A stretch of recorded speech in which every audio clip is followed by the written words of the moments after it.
Hey, what's going on, guys? We are back with another edition of the Zero Hour. Tim Lloyd, Jeff Hobbs, and we are recapping reactions today, Jeff, as we are hot off the heels of Aries 15. This went down this past Friday night from the world famous Cotton Eye Joe in Knoxville, Tennessee. And man, it was a fun one. This was one of those, most of all the shows at the Joe are always fun, we say, but this one really delivered. We had a hot crowd, we had some great fights, a lot of blood. Overall, a fun one. Yeah, you got to wonder if the just taking that little 1 month off kind of got everybody lathered back up for a show at the Joe, but it was definitely one of those that delivered. The walk up was tremendous at that night, Friday night. I do think if I look back through our records, that was probably one of our top walk ups ever at the Joe. So that means it was a good card that got people excited, matchups that people wanted to see. And the other thing was, again, kind of cementing our spot in that Knoxville area because we did get quite a few ticket buyers that let us know they weren't there necessarily to support anyone in particular. They're getting into MMA in Knoxville and at the Joe, and they're coming out to watch the show regardless of who's on. So all around, good vibe, and the crowd didn't. It wasn't a late arriving crowd either, Tim. I mean, they were there when No, the doors opened, and poor Stacy, I helped out as much as I could in the beginning. She was getting swamped just with them piling in the door one after the other. So sometimes at the Joe show, maybe that first 30 minutes is, people still kind of filing in. But when we were ready to go live on Spectation Sports, the crowd was there. VIP was full. The individual chairs behind me, you and I, full, and they were into it all night long. yeah, can't ask for any more than that, my man. And we'll be back at the Cotton Eye Joe May the 12th. That'll be Aries 17. But today we're gonna recap Aries 15, put it in the rear view, and get looking forward to Aries 16, which is going to be next month, April 22nd, from the Chattanooga Convention Center, downtown Chattanooga. Badass fight card. Stay tuned for all the information on that. Before we get started, some housekeeping real quick. Give us a like if you don't care. Hit that thumbs up button and subscribe to the channel and hit the notification bell. That way you get notified every time we post new content. We'll be posting the bouts from this show we're about to recap here, and after 30 days. So you'll be the first to get notified if you hit that notification bell. It goes a long way for us, and we appreciate that. Also, shout out to our sponsor, the presenting sponsor, Smoky Mountain CBD. And you can check them out at SmokyMountainCBD.com. They were in the house this past weekend, Jeff. Some dank swag bags, some special care packages for us.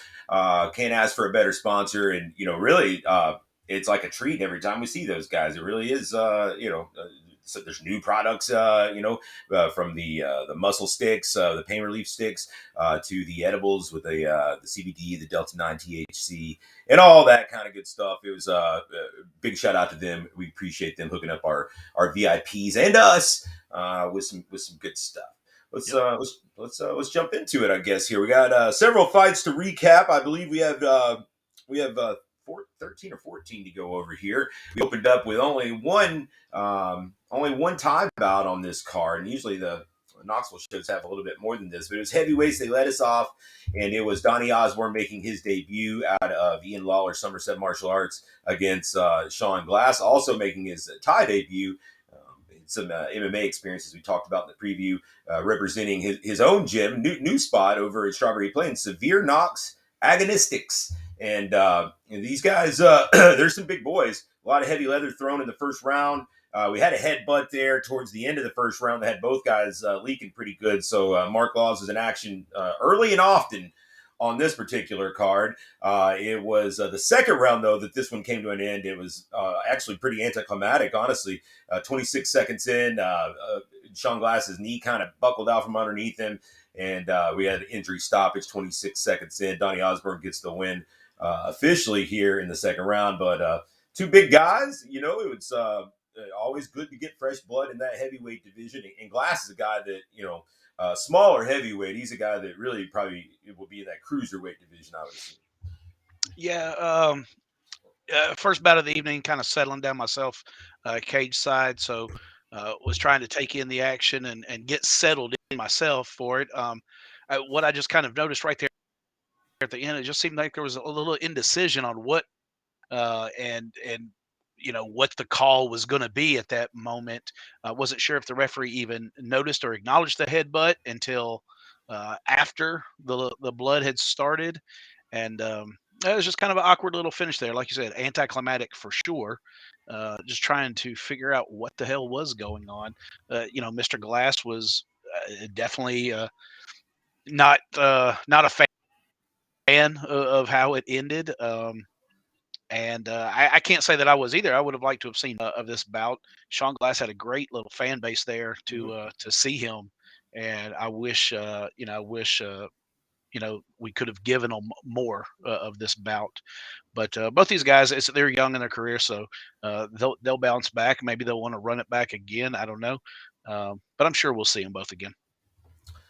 All MMA from here, and we had a couple of debuting independent lightweights going to battle next. It was Alex Eads out of Team Foster there in Oak Ridge with James Foster. It's been a while since I've seen him, several years. He was in the house taking on Joshua Ballard out of Team Arden in Maryville, Tennessee. We'll kind of kill two birds with one stone on this one here. James Arden, his teammate, we were excited to see him in action here on this card.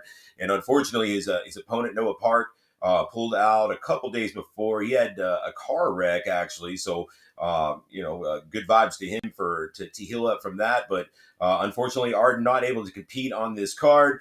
We do have him rebooked for our May 12th card when we come back. So it'd be good to see him in action then. But his protege here, Joshua Ballard, gets it done with a first round standing guillotine choke. 2 minutes and 14 seconds into the first round. And, good to see those guys get a win. They had, from the sounds of it, Ballard had a pretty good little crowd section there as well. Yeah, the standard submission for new guys, Right? the standing guillotine. But yeah, this was one that just uh, we almost had gotten booked because both guys had just done what they were supposed to, got their stuff together, and were just real quiet. So it was late in the deal that we realized, oh yeah, we forgot we had this fight. But both guys did everything they had to do and were ready to rock and roll, and reminded us, hey, what are the details for fight week? uh, but yeah, the good thing is like you said, they were tag-alongs for another team, which meant we had just had well-represented teams coming in, Team Foster and Team Arden. Um, it definitely hated the fact that Mr. Arden did not get to compete, but the good thing is we did have his teammate on, so he still had very much reason to be there and enjoy the evening with us. But like I said, two new guys, I should say, young in the sport, new. Obviously, still have a lot to grow on, and I'm sure we'll see both of these guys back. They're definitely both built for Joe shows, if you will, because they look like they were there to have a good time, and their crowd was there to have a good time. So uh, both of them will be welcome back. Up next, lightweights, 155 pounds. It was Austin Sauls coming in. He was just fought on our last card, come up short against a guy we'll talk about here in a little bit, Anson Phillips. But he drops down to 155 here from 170 and joins up with Anson Phillips' team. So representing Rowan Wrestling Academy for this one, although from right down the road in Maryville, Austin Sauls takes on Cody Sexton, making his debut, friends with Alex Eads from the previous bout with Team Foster. And man, this one, if you blink, you missed it, as we had an Aries record 8-second knockout. I mean, knocked the fuck out. Austin Saul's big right hook just lands immediately, and it was night for Cody Sexton. And Austin Sauls evens that record up. Jeff, he's 1-1 now. Looked like he really had put in the work getting down to 155. You could tell he definitely was, looked to be in great shape. And you could tell he kind of trimmed off some of the softness that we saw at 170. And I think 155 is definitely going to be where he's got his most success, and obviously the power carried down as well. Yeah, and came in with a really nice new stash too. Hmm. Had a new look going, new body, new stash. Everything looked good. But what was more surprising to me that yeah, you're right. It was a right hook, but it was a right hook off of a right jab. So it wasn't even like he recoiled and was able to put his whole body in it. He popped the right jab and then it just immediately popped it around with the right hook. So it was that double right, Hmm. and still had enough power, like you said. Didn't just maybe get a TKO or a referee jump inside. I mean, it was a KO. He was done, and it was pretty impressive. Like I said, not a lot to go off of other than what's obvious. The drop to 55 helped him. Definitely still, he didn't look bad at weigh-ins either. He wasn't like hurting, Hmm. and he maintained every bit of power that he still had it or that he had at 70. So um, it was definitely the perfect outcome after coming off a debut loss is not just to get the win, but as much as he was disappointed in his performance and maybe himself in that first one, uh, it was built back, tenfold with that type of performance. Looking ahead, when we talk about of the night award winners, Austin Saw's 8-second knockout earned him the Twisted TKO of the night belt, and also a performance of the night bonus bag from Smoky Mountain CBD. So Austin Saw's, while not showing a lot of emotion, he's not a real talkative guy. He definitely went home with a lot of goodies and hardware. Yeah, yeah, he was stoked to get that. I know, and ultimately, it's rare that we are able to more or less know like who's going to get these awards that early in the night. Like it was going to really take something stellar, to unseat him as to Yeah. get that TKO belt. So usually it's like, well, this could still happen, this could still happen, but man, it was everyone was uphill from that point. Yeah, it's pretty much easy just to say, okay, it's Austin's to lose now. I mean, Mm, and everybody that would come up to us after their performance or whatever and would kind of question it, you just kind of had to look at them and go, 8 seconds, yeah. like come on, 8 seconds. I mean, yours was good, but was it 8 seconds good? Nah.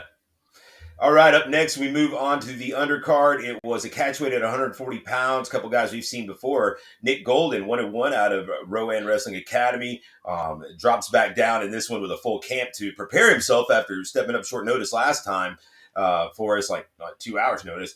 He took on the debuting Brandon Burkhardt, a guy that we'd seen do grappling, in the past, but this was his MMA debut. Young buck, 18 years old, out of Josh Cate's Team Chaos, and he gets Team Chaos off to a good start with a round one armbar, 2 minutes and 14 seconds in. Belly down armbar too, man. It was nice. And this was after Golden had been able to get a takedown early, showing off some nice wrestling, but ultimately Burkhardt gets the sweep, uses that jiu-jitsu, gets the armbar, and not to I guess spoil too much, but this also earned back to back here. This earned the new proper 12 Irish whiskey submission of the night belt. And Brandon Burkhardt moves to 1-0 with a really nice armbar here. Yeah, no, like you said, I mean, usually people look down the card at some of the higher profile fights and think that surely one of those fights are gonna. We knocked out two of these Mhm. special belts in the first little section of the night, so that tells you what kind of special performances we saw early in the evening. And also, I think we had talked about it case side, a lot of people would maybe look to spread the love between the of the night awards, the special belts that were up to grabs. He won an of the night award too. Him and Austin Sauls didn't just take home the belts; they got the of the nights as well because they deserved them. Why spread them out if someone actually deserves it and earns it? And they took home both of those prizes. But it was a real sweet submission. Team Chaos was, as always, in the house. Um, and you could tell Josh Cate was pretty excited about his guy getting a sub. Also, I got to say, Brandon Burkhardt pulled off the hat trick here.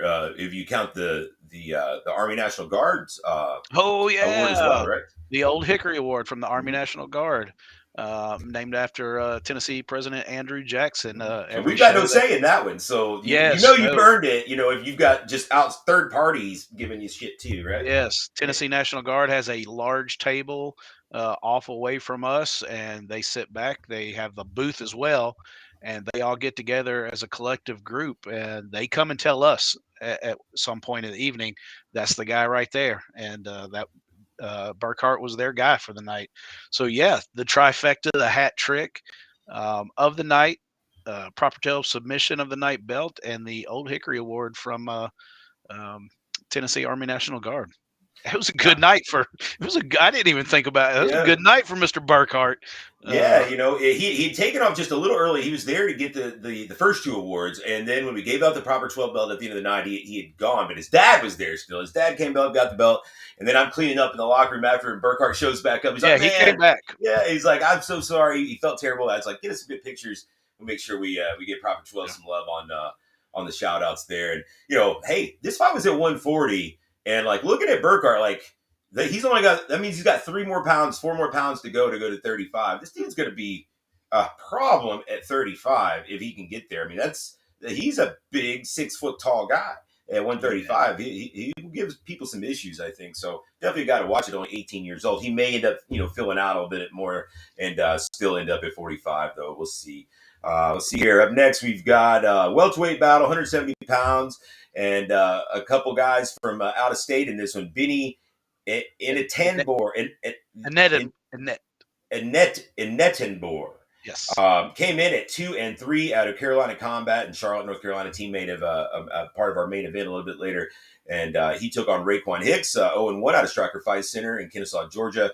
And man, and Nettenbor is a tall, long dude at 170. This guy's big.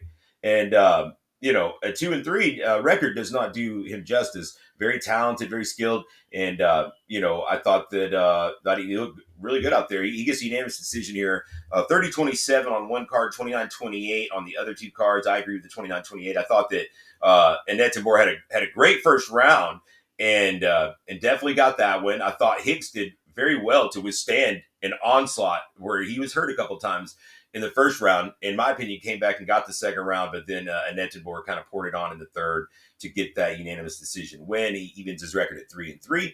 And Hicks drops to 0-2, but this guy, I mean, he's gonna be a deceptive 0-2. He's a guy that showed a lot of grit, a lot of heart after having a really, really tough first round to kind of stay in there and gut it out.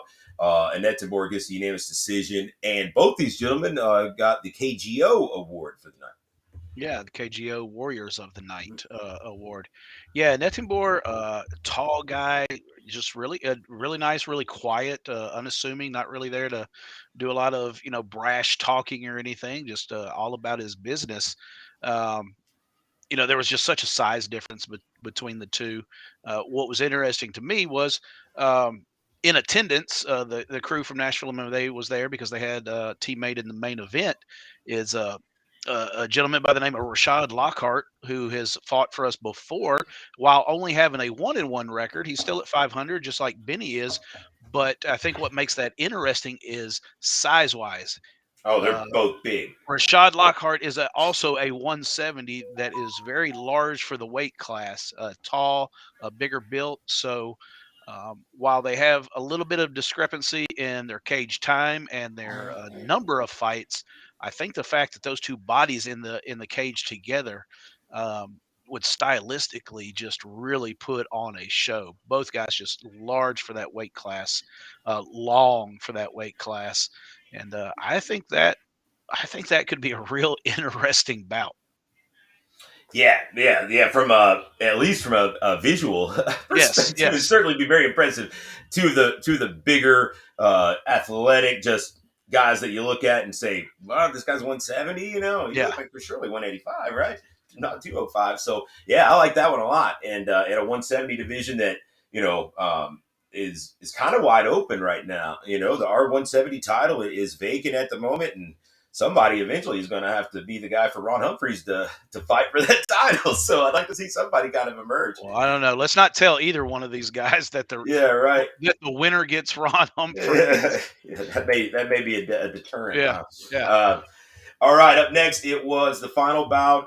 No, it's not the final bout of this segment. I'm just got on two different pages here. Just a We got page break. welterweight. Yeah. Yeah, welterweight bout at 170 pounds yet again. Anson Phillips out of Rowan Wrestling Academy comes in at 1-0 to take on Brandon Dougherty, a debut out of Team Chaos, the second Brandon debuting out of Chaos. And this one was kind of like crazy while it lasted. A lot of transitions and sweeps and scrambles, and ultimately Anson Phillips was able to take the back of Brandon Dougherty and get a rear naked choke and advance to 2-0 after just 53 seconds of craziness.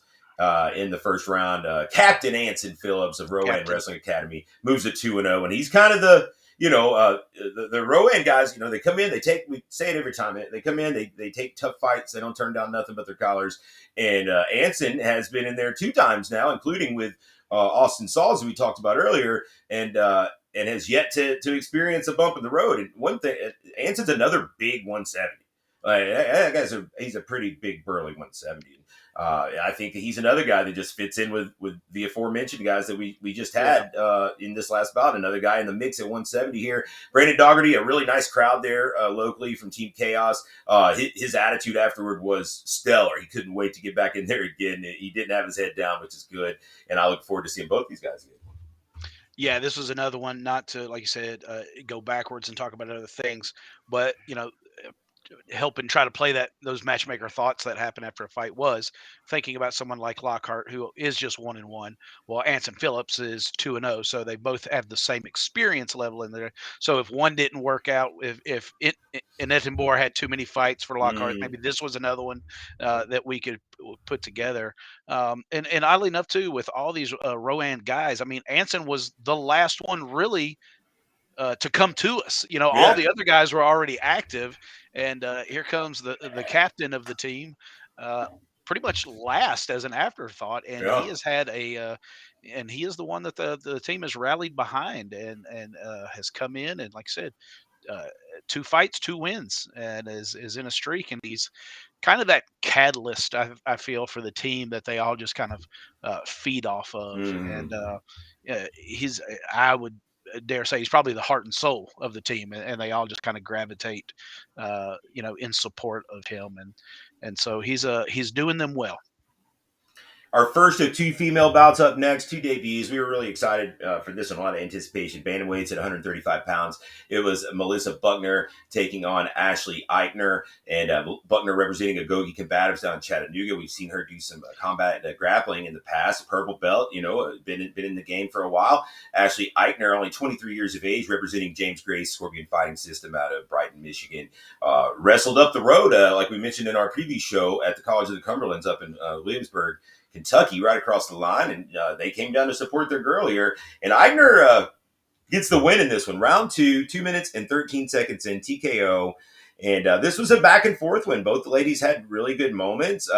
They both showed a lot of tenacity and toughness. And Eichner she's a girl. She hit a big belly to back suplex. That was awesome. She showed off those wrestling chops. It was a really fun fight actually. And Eichner got the win 2 minutes 13 seconds in ground and pound. Maybe I thought it was just a smidge early on the stoppage, but nothing too egregious. Ultimately, it was both these ladies' first time in the cage, but another two that I have no problem saying I look forward to seeing them back. Yeah, and what was all we knew about the wrestling credentials, and yes, Eichner did have, early in that fight, a big slam that we've got a beautiful picture of. I was going to send it to Torres Finney today and just tell him to rate it 10 out of 10 or rate it on a scale of 1 to 10. Tell me what he thinks, because it was one of those beautiful Torres-esque, Mm, belly to backs. But what was surprising to me was, I mean, take the slam aside and a couple other little moments, was Eichner was more than ready just to stand and bang, for most of the fight and just trade back and forth with Melissa Buckner. And again, knowing the jujitsu chops that Melissa Buckner has, she was willing to stand and bang with Eichner. yeah, So we were seeing just a lot of back and forth, 1-2 combos. And both of these girls just, Eichner, especially just because she was more visual in her face. I mean, really not cliche, biting down on her mouthpiece and throwing. She had that face every time she threw, like, just bite and just grunting with everything she threw. But Melissa Buckner, listen, I mean, really, we saw her in the combat jujitsu. heel hook, finished early. Jiu-jitsu is her practice. That's what she loves. That's what she's doing. MMA was something that she, wanted to I think she wanted to do. She wanted to try. She wanted to give it a shot. Um, Not necessarily her passion, I don't think, in wheelhouse. And this girl's got, I mean, for lack of better term, she's got balls. She just said, "Let's do it. I want to try this, man. I want to get in there." And she held her own. I mean, she absolutely did. This was a good close fight. I agree with you. Maybe not that wasn't the way this thing was going, um, but maybe that it deserved just a couple more seconds, maybe just to see if it was ju- just to see if it was definitive or not. But man, Eichner, only 23 years old. A lot of time and a lot of potential there with Miss Eichner, and came out like Yeah, a some straight. swag too. Yeah, came out with a straight gangster too, man. The ski mask on. She is an accountant for Chick-fil-A. She had her Chick-fil-A sweatshirt on, representing the home team.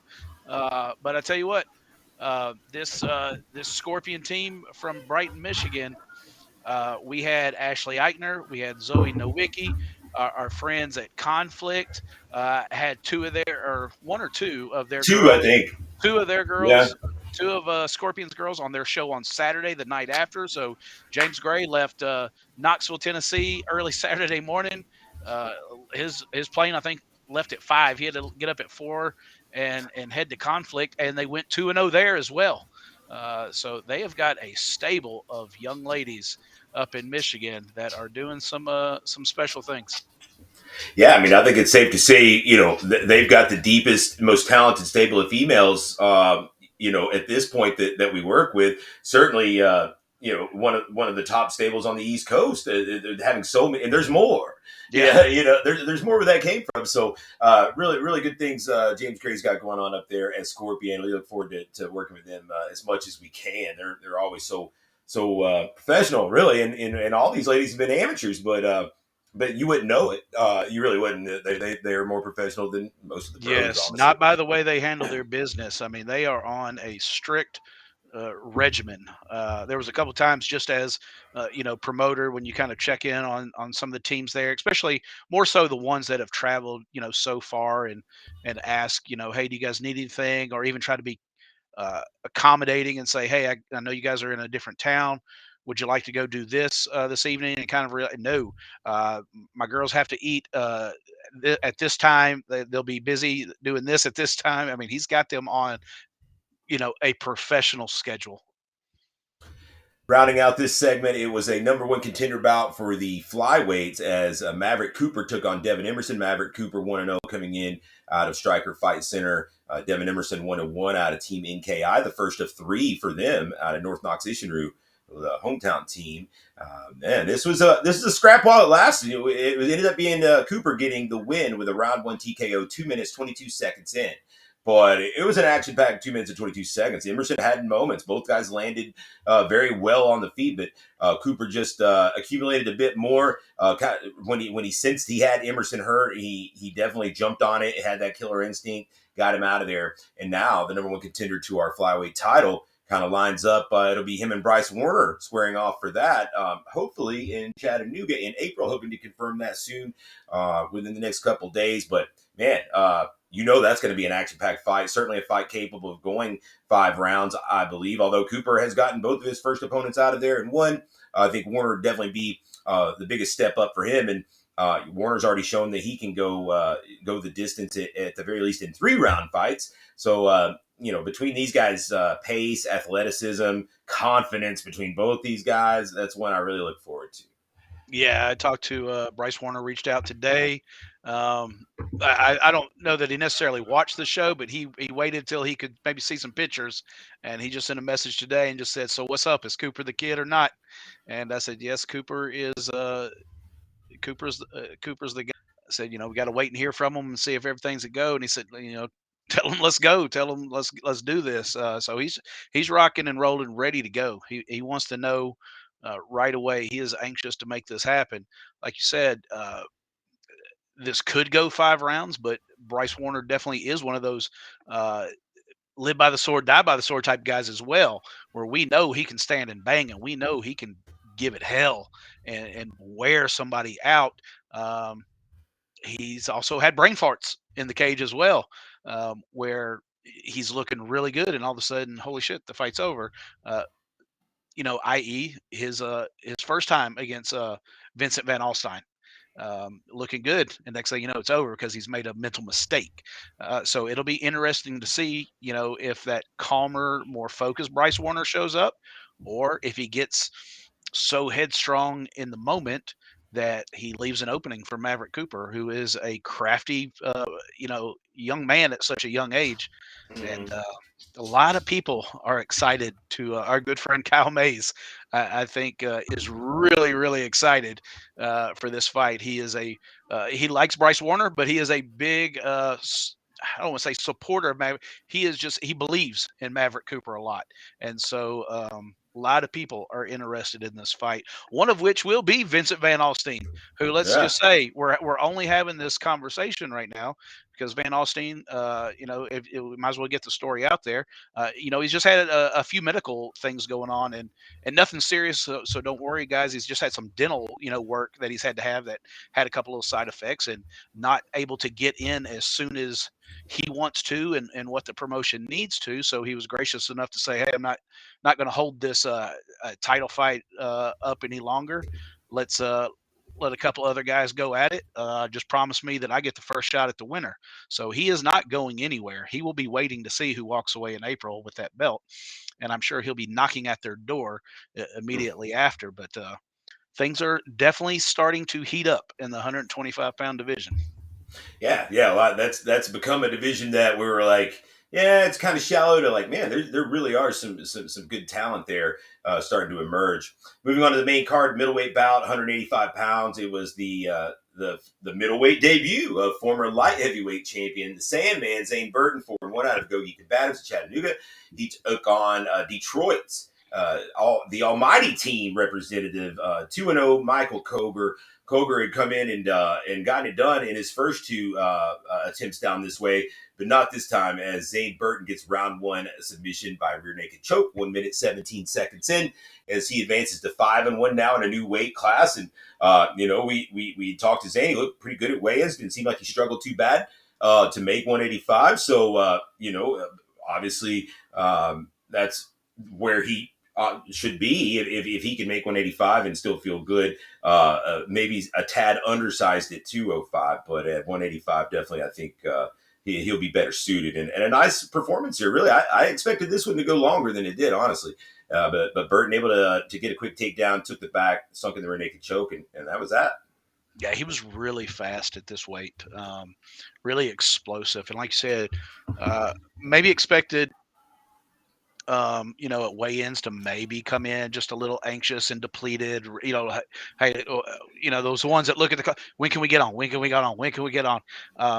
He kind of just strolled in leisurely. Wasn't the first one there beating down the door, ready to get on a scale. He got there and rolled in, and hell no. Now that we mention it, he was the last one to arrive. Yeah. So I mean, he wasn't too feeling too bad, and made the weight and made it within the gamma allowance as well, where Koger was just a little heavy, but I'll say understandably for a gentleman that is probably cutting a little weight and had quite a long drive, but Mm. Zane Burton made it within the limits and and looked pretty fresh and pretty healthy. But I think the lower weight definitely suited him. Like I said, really explosive, really fast, and he said, I wanted to show some jujitsu in this fight. Um, we've seen him stand. We've seen him stay standing pretty much a whole fight in his last outing in Chattanooga. We know he's got some wrestling, but he wanted to show off some jiu-jitsu, and he was definitely vying for that submission of the night belt. Um, Yes. he feels that he went tit for tat. He had a belly down armbar as well, didn't he? No, he finished with a rear naked Oh, with the choke. rear naked choke. Yeah. Okay. Yeah. Um, It was good. It was solid. yes, This is a night yes, where we had several good submissions. yes, absolutely. But I am definitely excited to see where this goes. Um, two weight classes that are have been at least shallow kind of for us, 205 and 185. But I definitely think we have a lot more options and a bigger crop at 185 that could keep him busy now in the future. But I'm not sure how much longer he's going to stay amateur. He has made mention that if he does it, it may not be, but maybe one more. And he says he's ready to at least start getting paid for all the work that he's putting in. So uh, at least this was a nice cut, a practice cut to 185. I think he'll still find though, if you agree, Tim, when you reach those pro ranks, um, those 185ers are probably cutting from, possibly 215, 220 They're huge. to Yeah. the 185. So um, it's not going to make the size of your opponent get any less in the pro ranks. Yeah, and at 5-1, it'd be hard to argue that. I would what I would like to see is a Zane Burton Travis Thomas fight at 185 as one last amateur fight, a good Ooh, test. yeah, Both those guys, that would be real nice. And you get past Travis Thomas, then I believe it. He'd be 6-1 at that point. So yeah, yeah, hard to argue a pro turn then. Our yeah. next bout, a flyweight female bout. This is the one that I think you and I were we were stoked for so many, but this is the Circle. one that just we're really really looking hard at. And this was Zoe Nowicki, a teammate of Ashley Eichner, making her second Aries appearance after a win over Yinzi Alcantara last time. Came in at 2-0, moves to 3-0 with a unanimous decision win, swept the cards 30-27 across the board over 10th Planet Decatur, Alabama's Nikia Jackson, a highly decorated grappler, a BJJ brown belt who had competed on some of the very highest stages, Eddie Bravo Invitationals and the like. And you could tell that she was very strong. Zoe was not able to, just toss her around as easily as she has others. But just it was just nonstop, just chaining together the pressure from Zoe Nowicki. She stuck on her like a wet blanket and really just controlled the positions throughout the fight. Even to the point where her coach James Gray afterward came and was like, "Hey, I'm sorry, I had the game plan like that, but we're in versus jiu-jitsu ace, a beast that we just could not let her have any room to get anything off because just like that it could be over." So Zoe Nowicki moves to 3-0. A big fan of this girl, and we can't wait to have her back. Some things brewing we've been talking about in the background that could be very exciting in the future. She'll be wrestling in a big national wrestling tournament though here in the next month or so. So best of luck to her. Can't wait to see her back. Nikia Jackson, a pleasure to work with. Very easy, very professional, very very easy to work with. And at 0-1, she's going to surprise some Yeah. people. She's going to be an absolute That's monster what I still say. herself. You almost want to apologize to the poor soul who draws Nikia Jackson at 0-1, thinking this is the record I'm looking Yeah. for. Uh, this is the type of record I need to for my debut or to get my feet wet. Here's a safe fight. She's 0-1. We definitely feel sorry for that girl, but I think more than anything, this version of Zoe Nowicki just one shows what we talked about earlier is that professional mindset already in these young female um, athletes. I think this fight showed the maturity uh, beyond her amateur record of Zoe Nowicki, where she's already conducting herself like a professional. Where, yeah, there's a lot of expectations for me. People want to see a big slam. They want to see this and that. This is a dangerous opponent. I need a win. I need an impressive win over a dangerous opponent. And I can't do anything stupid. I can't make mistakes. I can't give up positions to get a ooh and a ah from the crowd. I need to stick to my game plan. And maybe it's not exciting to someone watching, but don't get it. It was exciting, but not to the effect of, like we said in our first time out, the big belly to backs and things like that, which everybody is there to see when after you've seen her fight once, that's what you think is going to happen. It was just a very surgical performance by Zoe Nowicki. At 2 and Uh, 0, it's very. I mean, honestly, it's you don't expect someone with that little experience in the cage to be able to just think so clearly out there and just But stay that's to a the game plan. lifetime Yeah. of wrestling. That's a Hmm. lifetime of wrestling right there where, points are key. Those points come at a premium in wrestling. And, 2 minutes goes by quick. And if I'm down by this, I know I need this move, this move, this move to get ahead. That comes with just that lifetime of wrestling that she's got. Um, we've said it time and time again. Everyone knows it's not a secret anymore. That that that wrestling base, the wrestling mentality, the wrestling lifestyle, and the hard work, the day in and day out, um, a lifestyle that wrestling is, and that just physical demand it takes on you. It pays off in MMA. I feel more than any other discipline, and she is definitely a shining example of what you know, not comparing her to Bo Nickel, but again, that same kind of cut from that same cloth is a Hmm. lifetime of wrestling.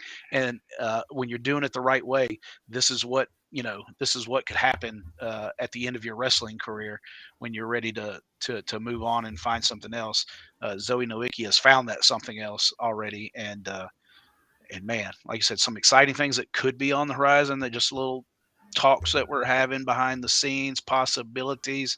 But right now, she is focused on, I think it's the last week of April, National Wrestling Tournament, that she is focused on right now. Talked to James Gray today. He said, listen, we're focused on this wrestling tournament, but don't get it twisted. We can be in the background making plans for when this thing's over, and we've got some things moving. We hope that they plan out. But even if this one doesn't, or these ideas that we have right now doesn't, something's going to work out for Zoe Nowicki. And the good thing is between girls like Zoe Nowicki and Nakia Jackson, a fight's not going to be turned down on their side. It's going to, if we can't find her fight, it's because it's getting turned down on the other side, not because either one of these girls, it's not in their DNA, I think, to turn down challenges, which again is refreshing for somebody like you, Tim, a matchmaker, and for the fans who, sometimes do get tired of seeing, if this were pro wrestling, the squash matches, things like that. These girls aren't looking at it that way. Like, no, hell no. I want to see where I'm at. Give me somebody good. Give me a beast. Let me see where I'm at. Let me slay the beast. And it's only going to benefit us in the end. It's going to benefit them as fighters in the end, because they will have truly tested themselves when they're ready to go pro. Yeah, they're doing things right. Ultimately, this is the kind. This she's testing herself against the type of opponents with the Yinzi Alcantara last time Mhm. out, a top level BJJ and athlete, BJJ practitioner and athlete, in Nakia Jackson. The names that we're tossing around for her next. That she's fighting the level of competition that you can go for, as an amateur, and be ready to be a pro next, because all of her amateur fights will have been against the cream of the crop. And so, she hasn't. There's been no layups, per se. Up next, our amateur main event. This is a title fight for the featherweight championship. Champ Joseph Hishma came in at 4-0, taking on fellow undefeated prospect Brivin Sullivan. 5-0. Joseph out of Shield Systems in Knoxville, Brivin out of Agogi Combatives in Chattanooga, and this is one that another one that was highly anticipated. Some heat on this one. The weigh-in was very tense. There was a little trash talk from the Sullivan side. You could tell that Hishma was very stoic, I guess was the best way to put it. But you could tell that he wasn't a big fan of it. You could tell that there was heat here. Both guys had nice crowd contingencies there, and this was a fun one while it lasted. But it ultimately came to an end just barely before the bell. In the end of round number 2, your new Aries champion in the featherweight division, Brivin Sullivan, moves to 6-0 with a second round TKO ground and pound, 2 minutes 54 seconds over Joseph Hishma. Man, talk about action, man. This is all over the place. Both guys in some crazy scrambles. You saw sweep after sweep. They were just like rolling around like tumbleweed in the cage, and ultimately Sullivan was able to get that top position. The ground and pound that he was unleashing was notably hard, notably damaging from a guy at 145 pounds. Not the biggest 145 pounder. Sullivan's ground and pound is very, very intense, very accurate, and I would have liked to have seen this one go to the bell with only 6 seconds left. To tell you the truth, there was only, I would say, probably about 3 seconds of actual just like pop, pop, pop, pop, pop, like damage being done. It wasn't like it was like an extended, control and damage there, but ultimately. The refs are going to err on the side of caution with these amateurs, especially. Riven Sullivan moves to 6-0. Didn't seem to be too many complaints out of Joseph himself afterward. You could tell he's very disappointed in how it all went down. But I had a conversation with him after, told him, keep your head up. This is, things are going to happen when you're fighting the top guys up there. And Briven has certainly proven that he's worthy of being the champ now, 6-0, and pretty impressive performance, I gotta say. Yeah, I'm definitely probably a little more adamant than you are about the stoppage being early, just more so than the one we talked about earlier with the females, Yeah, yeah, Buckner, yeah, Buckner and for Eichner. sure. I definitely think this one does. You've got it, and I get the hey they're amateurs, profession or referees erring on the side of caution. Again, these aren't just debut amateurs either. You've got 4 and Right. 0 and 5 and 0 in a lot of kickboxing and jujitsu matches, Mhm. outside of just that MMA record. And you've got a title fight, two guys that signed on to fight 5 rounds. Um, no doubt that the punches that were landing there within that last 10-second clacker were hard. Not all of them were getting through. The ones that were definitely hard. But I didn't like the stoppage at all. Again, not saying that that still wasn't the way that it was going to go when it resumed in the third round, because Bribben was starting to his aggression was really starting to pile up on Joseph Hishma, and you could kind of see that the tides turning right there at the end, but definitely would have been would have felt a lot better about the outcome had it just come later in the match, or more significantly earlier in a round with more accumulation of those type of shots or blows. um, I don't think the blows were it wasn't like a dangerous knockout, a straight KO. I don't think that you know, we would have seen, hospitalization type damage coming from them.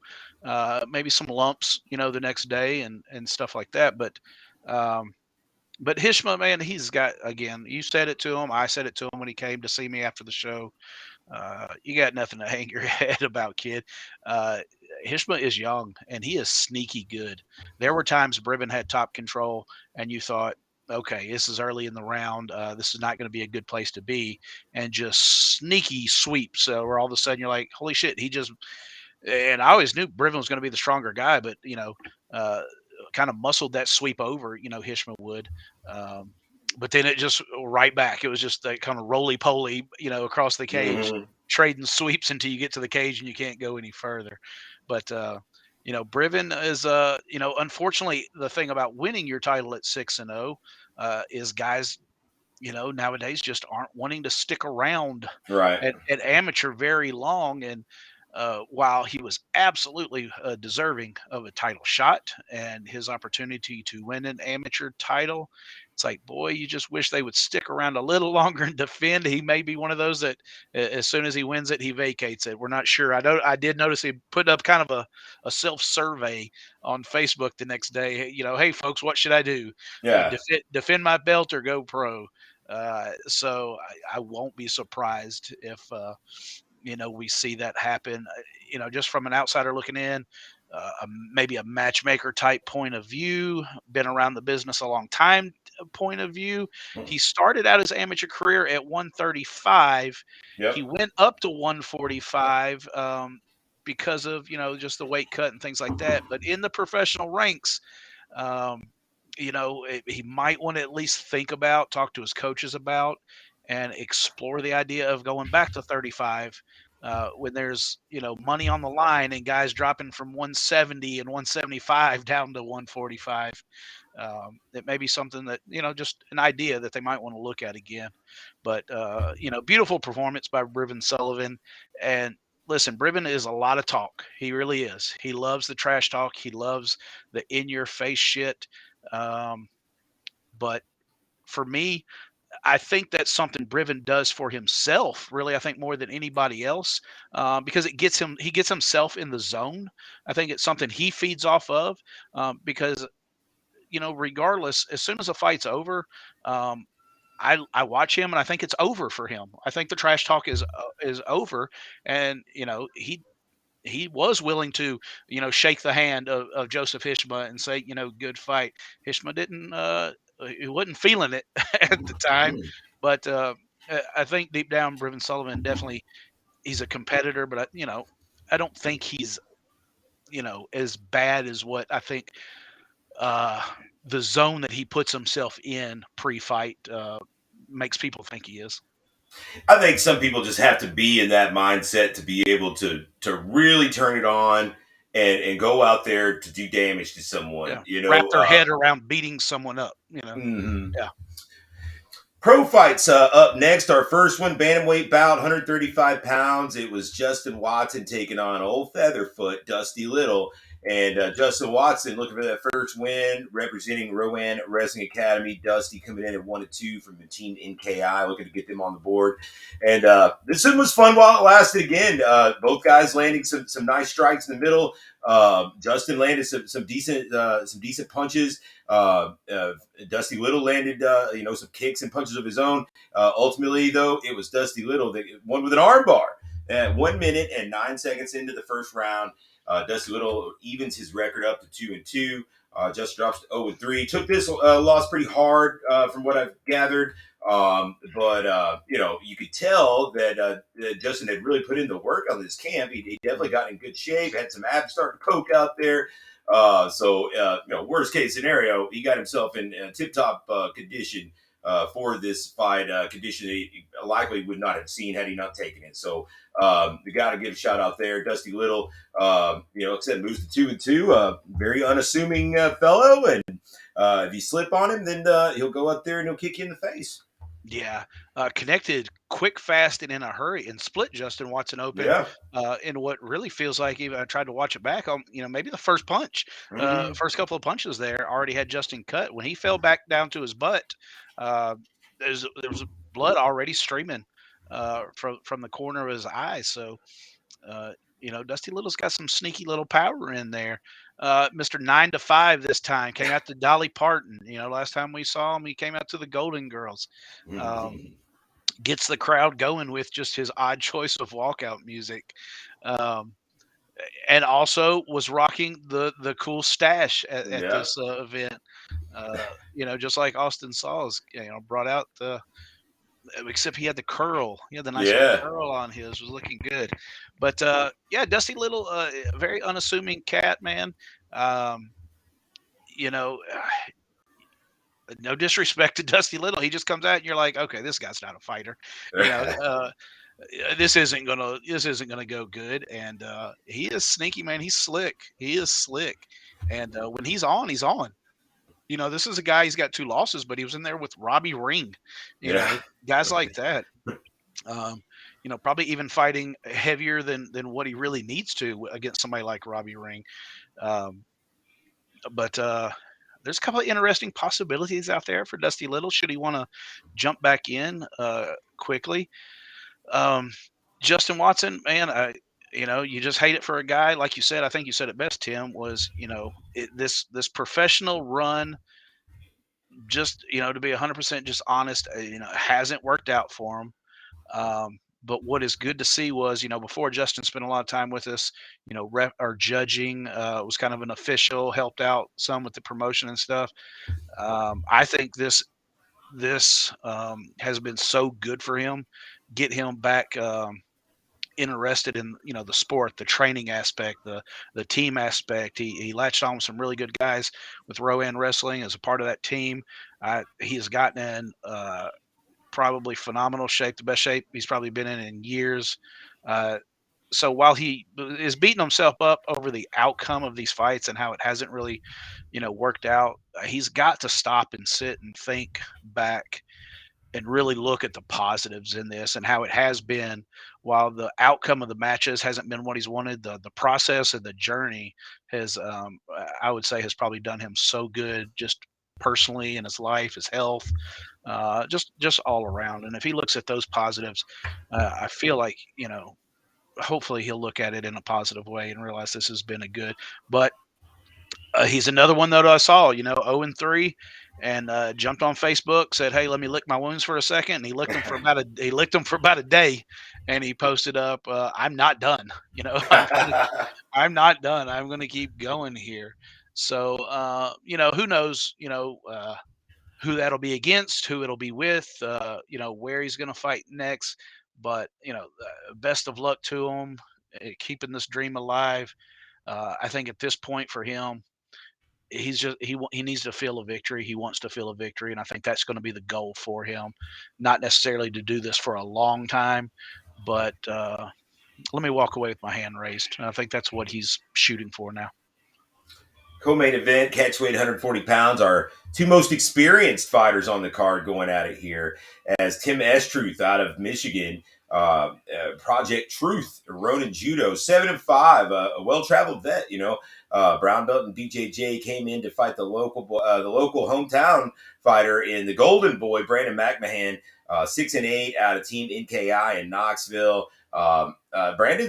We talked about it in the preview. Brandon is a deceptive 6-8. He's fought very tough competition, and he kind of took a little slide, I think, to some of the lead up here. There were some expectation articles that were kind of downplaying his ability to strike and things like that. And if you're from here, from the Knoxville area, you know that Brandon McMahon can strike, if anything, and that was on display here as he got the second round win, although not via the striking. It was a round 2 guillotine, actually, 58 seconds into the second round. It was set up by the striking, I must Yeah. say. And honestly, I was a little surprised to see him get the sub here over a guy that's ranked above him in BJJ, a well-traveled guy in Tim Estruth. But yeah, he got the guillotine choke and gets to 7-8, one step closer to getting that record of 500. And it seemed to me like we saw a little spark out there from McMahon. And if he were to stay kind of in the zone to take another one, I think that even with his record at 7-8, he makes for some very interesting matches because styles make fights at the end of the day. And I thought Brandon striking looked really crisp out there. Yeah, yeah. Don't get it twisted. The sub came off of the strikes because he was getting that point where his combinations were freezing, stiff Mm. legging Estruth, where he would take that stiff knee backwards step. That froze him up and made him vulnerable to that submission. But yeah, fuck, man. Brandon McMahon yelled at me through that cage like I wrote the article. He was so, you know what I'm saying? I was just Yeah. like, hey, I didn't write it. I don't even know what he screamed at me, but yeah, as soon as that referee waved that shit off, he grabbed that cage and he looked at me square in the eye and he screamed something at me. I was like, dude, I don't work for Spectation. I didn't write that shit. But it was just his passion of I told y'all, like you don't know me, kind of a primal scream it was. He was pumped. And I think that was, just a layoff since his last fight with conflict. It was, the emotion of, fighting at home. When's the last time that Brandon McMahon has fought in Knoxville, A long Tennessee time, at 5+ home? years, 7 years. Yeah, it's been a really Yeah. long time. Yeah. So his ticket sales were phenomenal. He had his crowd there. So that was just a lot of emotion at the end. And again, it was a win over a solid, good opponent, which Mhm. makes it even more sweeter when you know that you earned it against a really solid veteran in the game in Tim Estruth. So I'm with you, man. I'm more curious. I mean, the win was good. It was an impressive win that he earned, but I'm more interested in what happens next. Is this now Mhm. the Brandon McMahon that goes off back to the gym and coaches and teaches and helps run a gym with the family, and we just helped him scratch the itch? Or is this a guy that now is going to feed off of that momentum, that feeling, that excitement, and say, I want to stay a little more active in 2023. What else do you have? because I think at that weight class, we've talked about a few possible matches if they were available, that would just be exciting as shit. And there there is no lack of possibilities in that weight class right now. And with his experience and his record, and he looked fresh, man. He looked like a spry young boy, a Yeah. fighter in that cage Friday night. That he can still hang with the youngest and the best, man.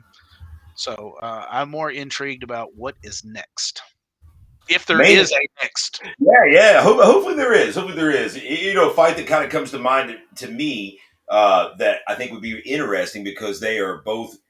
They have comparable records. They have comparable experience. They're both kind of running gyms, and that would be Jason Faglier and Brandon McMahon. I think that would be just like a really good fight. You got two kind of traditional style guys, and both kind of running gyms. Both guys about the same amount of experience. I think that would be a lot of fun. But let's move on to I this main event. I'm Yeah, go telling you ahead, though, Jeff. before we say is I mean, I know we've got some things on the horizon, but a name that I just kept if you look at an up and comer who is making a name for himself in Robbie Ring, if you want Yeah, to, he's tested the UFC vet, he's tested, but that crafty veteran with a lot of fights that still got he's still on an upswing, man. The Charleston Pugh fight, and now this one against S Truth.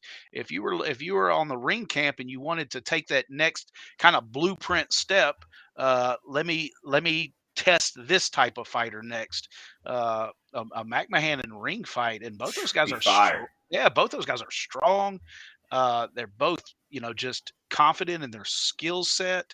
That that would be fire. I don't know if we'd ever see it, but that would be my my my wish list kind of fight, to see.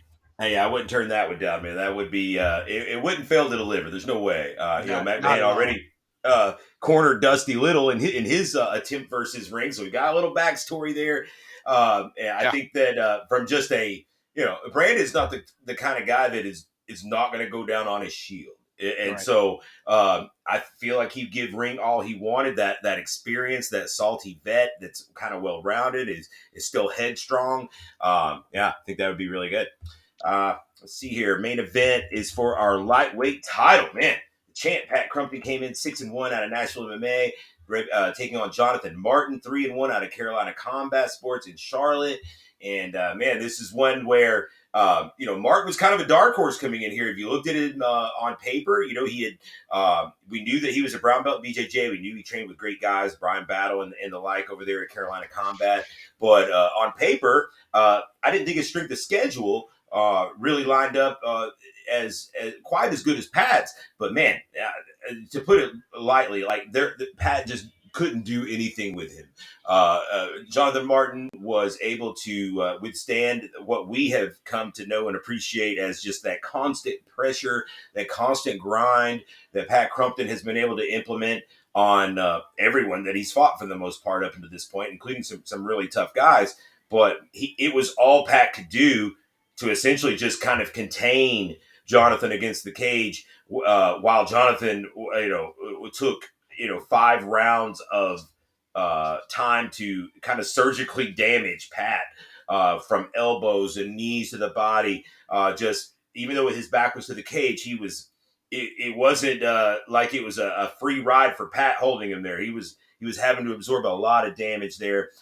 Martin, a very big 155er, I could tell in pictures that he was going to be a big guy. A guy that's that tall and that big usually will have a bit of a smaller base, but that wasn't the case with Martin. Man, he was solid and moves to 4-1. He is, in case you don't know yet, he is our new professional lightweight champion as he takes the win in the fifth round. Rear naked choke, 2 minutes 59 seconds, all the way into the fifth round.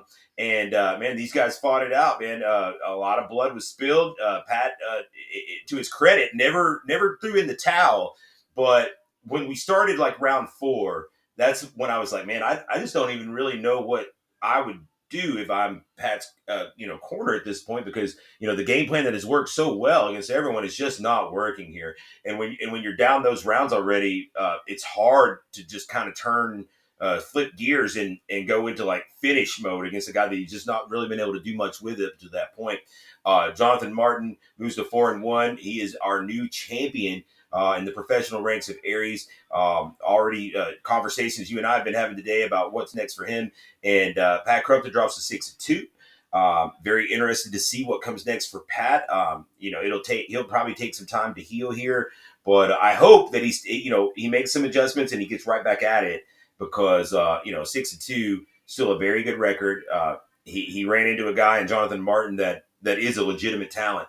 And it may be a drop to 145, maybe in the cards next for Pat. That may be this may be kind of the fight that kind of demonstrates that may be where he needs to be, running into a guy that's 6 foot tall or 6'1" even, in Jonathan Martin, that had the strength to negate the game plan that Pat has implemented successfully so many times.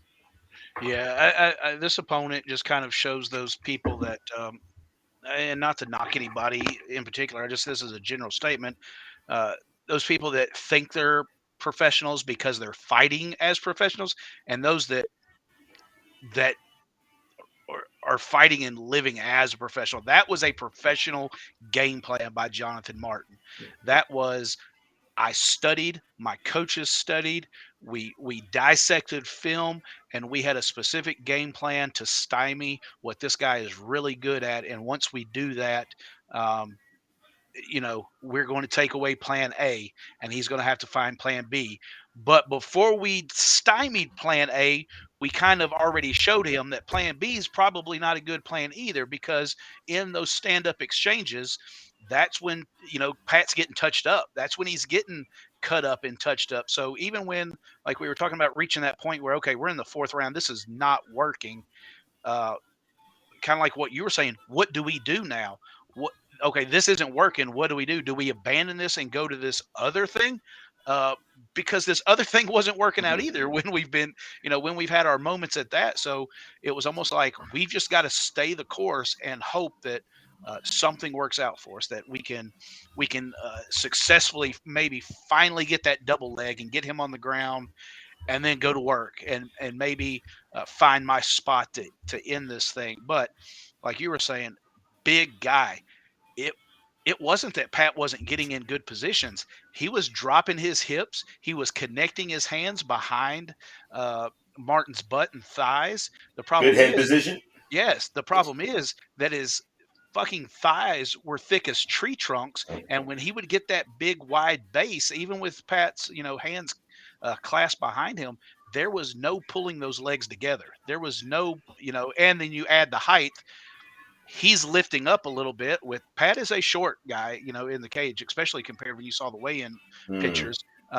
Even when he could get some sort of elevation underneath Martin's, butt and get him up in the air, his feet were still on the ground. So it was, looking just damn near impossible. Um, to get him down, on the ground, and especially because all those takedowns were being attempted up against the cage. So he was able to get a good base, put his back up against the cage.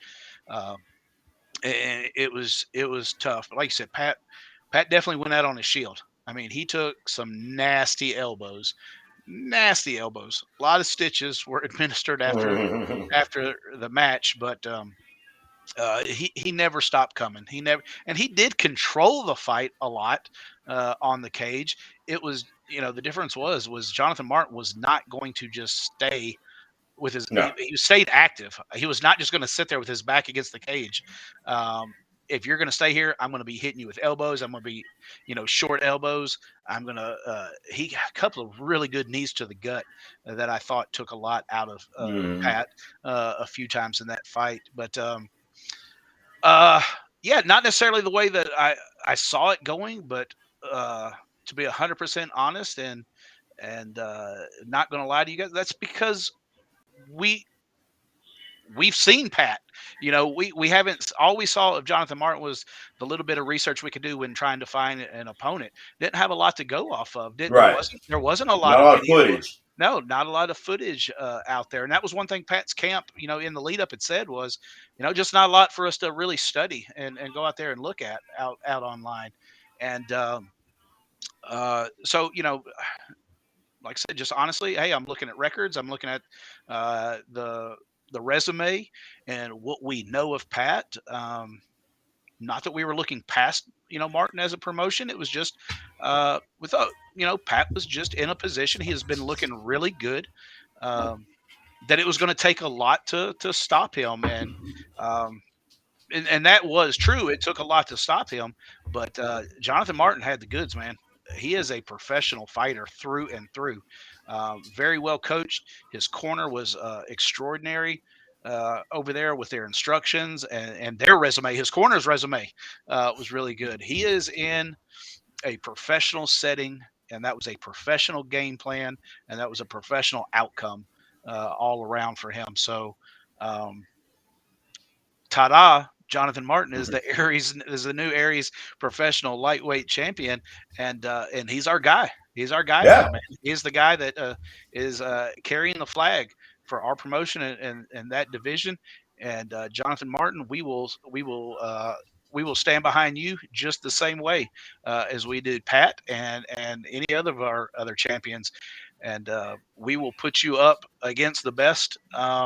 And feel confident that you are going to carry the flag for us in the same way and be just as victorious. We kid around with our buddies from other promotions, and we've talked to Spectations about some other Spectations promotions, and we've told Spectation in the past, hey, we'll put our guys up against any of these other guys if they'll just sign up.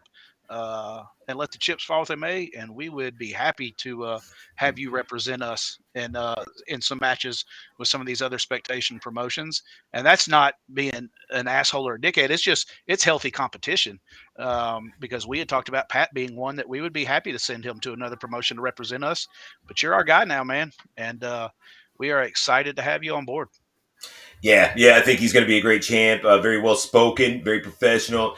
In his post fight interview, he was excited to to wear the crown, ready to defend it, and ultimately, I look good up there. Yeah, I think I second it 100% when you say, "Hey, I'm confident we'll run this guy out there against one of these other expectation promotions champ or at 155." That the guy, I mean, the guy's got the goods. I'd go into that very confident. So yeah, congratulations, Jonathan Martin. Congratulations, Carolina Combat Sports. Looking forward to working with you guys so much more. We'll 2-0 have on the night. 2-0 on the night, and 2-0 on the looking to night. make it a streak as they roll into Chattanooga. They've already got a fight signed for Chattanooga as well. So we'll be seeing more of this.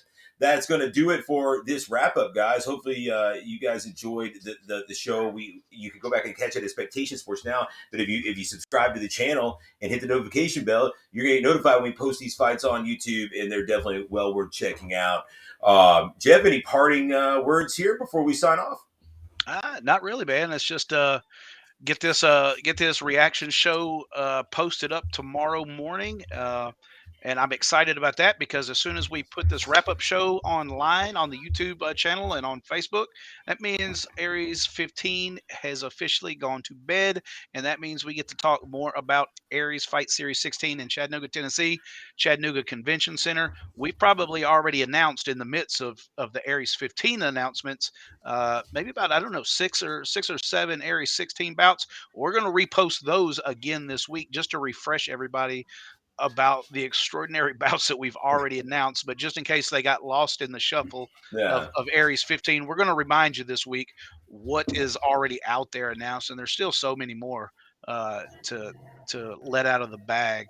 But if you've hesitated, you haven't been paying attention to those bouts, or you've thought that you've got some time, I'm going to tell you half the tables are gone already. So don't wait around. Don't hesitate. Half the tables are gone, and we're still 7 weeks out.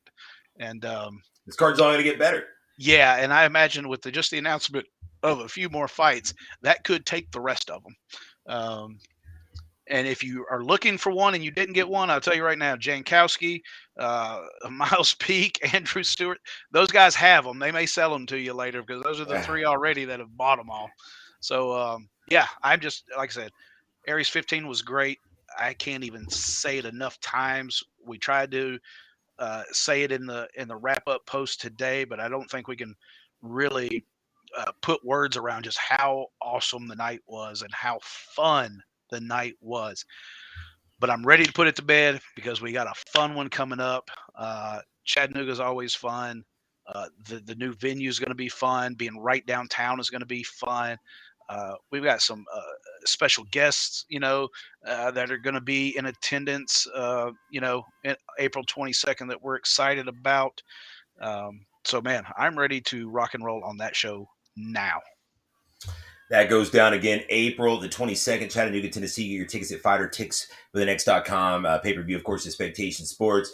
And stay tuned. Go check out our social media. You subscribe to our Facebook page. It's the Aries Fight Series. Also on Instagram. And of course, now we're on TikTok, I hear. So shout out to our guy, Kyle Woo! Mays. You're going to be seeing a lot more You're Kyle here TikToking.